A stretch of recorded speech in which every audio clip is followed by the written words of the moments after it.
After I turned 60, I thought I had it all figured out. I truly believed that honesty, especially with family, was always the best path. I thought that by opening my heart completely, I'd find peace. But I was wrong. One small confession, shared out of love, ended up changing everything. It created worry, tension, and a painful distance with the people I cherished most. And that's when I learned a tough lesson. Sometimes silence isn't deception, it's protection. Today, I want to share the 6 secrets you should never reveal to your family after 60.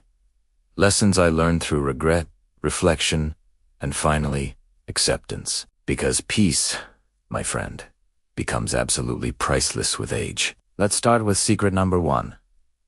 The silent fears you carry. When you reach your 60s, fear looks different. It's no longer about monsters under the bed. It's about those quiet, heavy questions that visit you in the middle of the night. Will my savings last? What if my health suddenly changes? Who will take care of me? One evening, I made the mistake of sharing one of those fears with my daughter. I told her I was worried about money. She immediately said, "Don't worry, Dad. I'll take care of everything." It sounded so comforting at first, but slowly, her love started to feel like control. She began checking my bills, managing my expenses, and questioning my spending. It all came from a place of love, I know, but it made me feel small, incapable. That's when I realized that not every fear needs to be shared. Some are meant for you to manage quietly. If you need to release your worries, write them down in a journal.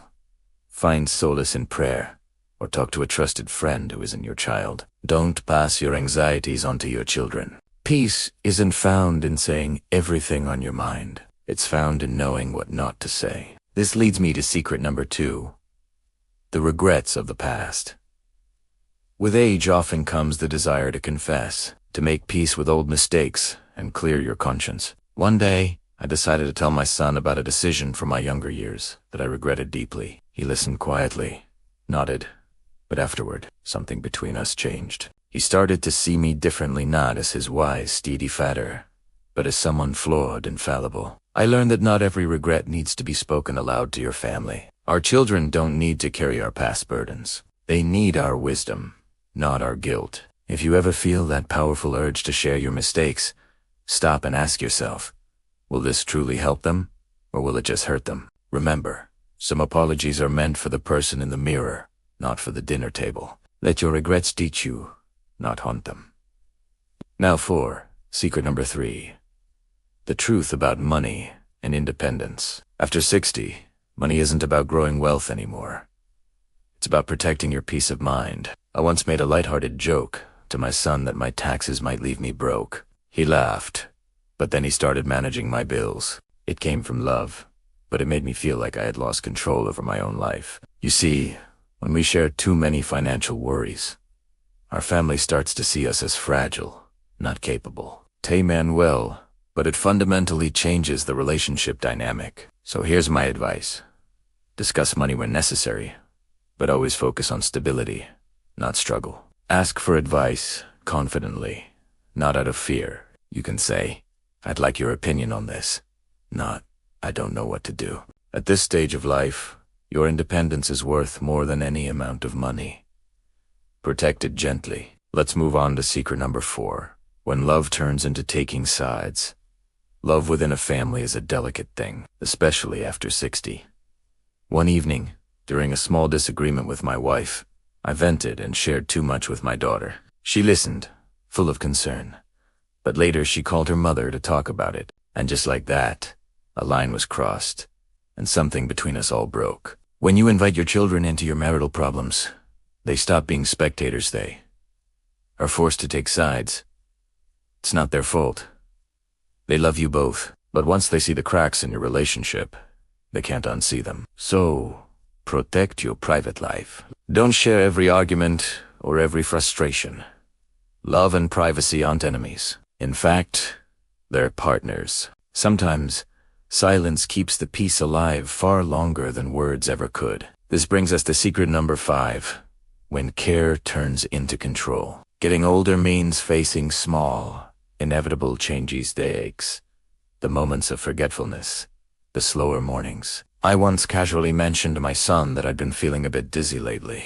Almost immediately, he was calling me every single day, setting up doctor's appointments, and even questioning if I should still be driving. It was all love, I know, but it felt like a cage. I stopped being dad and started being the patient.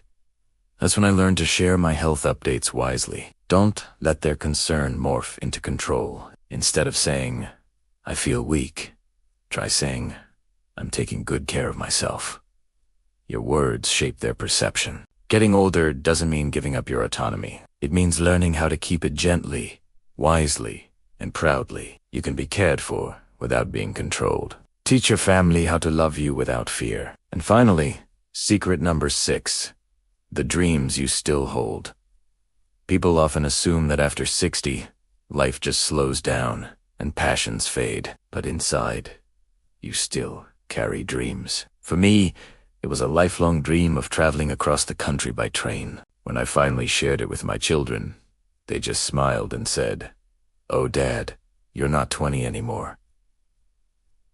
It stung. That night, I stopped talking about it. But months later, as I was watching a sunrise, I thought to myself, why? Should I stop dreaming? So I started small, with local trips, a new photography hobby, and long walks in nature. And slowly, my family began to see that I didn't need their permission. I just needed a purpose. Dreams keep your spirit alive. They remind you that life doesn't have to shrink unless you let it. So keep a small fire burning inside you. Let it light up your quiet joy. After all these years, I've learned that peace doesn't come from explaining everything. It comes from knowing what to hold close to your heart and what to let go. You don't owe the world every thought, every truth, or every scar. You owe yourself calm, dignity, and a quiet, unshakable strength. At this age, peace means walking a little slower, breathing a little deeper, and forgiving a lot faster. It means keeping a room in your heart that is just for you. So tonight, ask yourself, what part of my life still deserves my protection? What dream still wants to breathe? Guard them. Because peace isn't something that's given to you, it's something you create, moment by moment. And maybe, just maybe, your life isn't ending. Maybe it's finally beginning. Peace. Thank you for listening. If this resonated with you, please consider liking this video and subscribing for more reflections on living a full life. Until next time.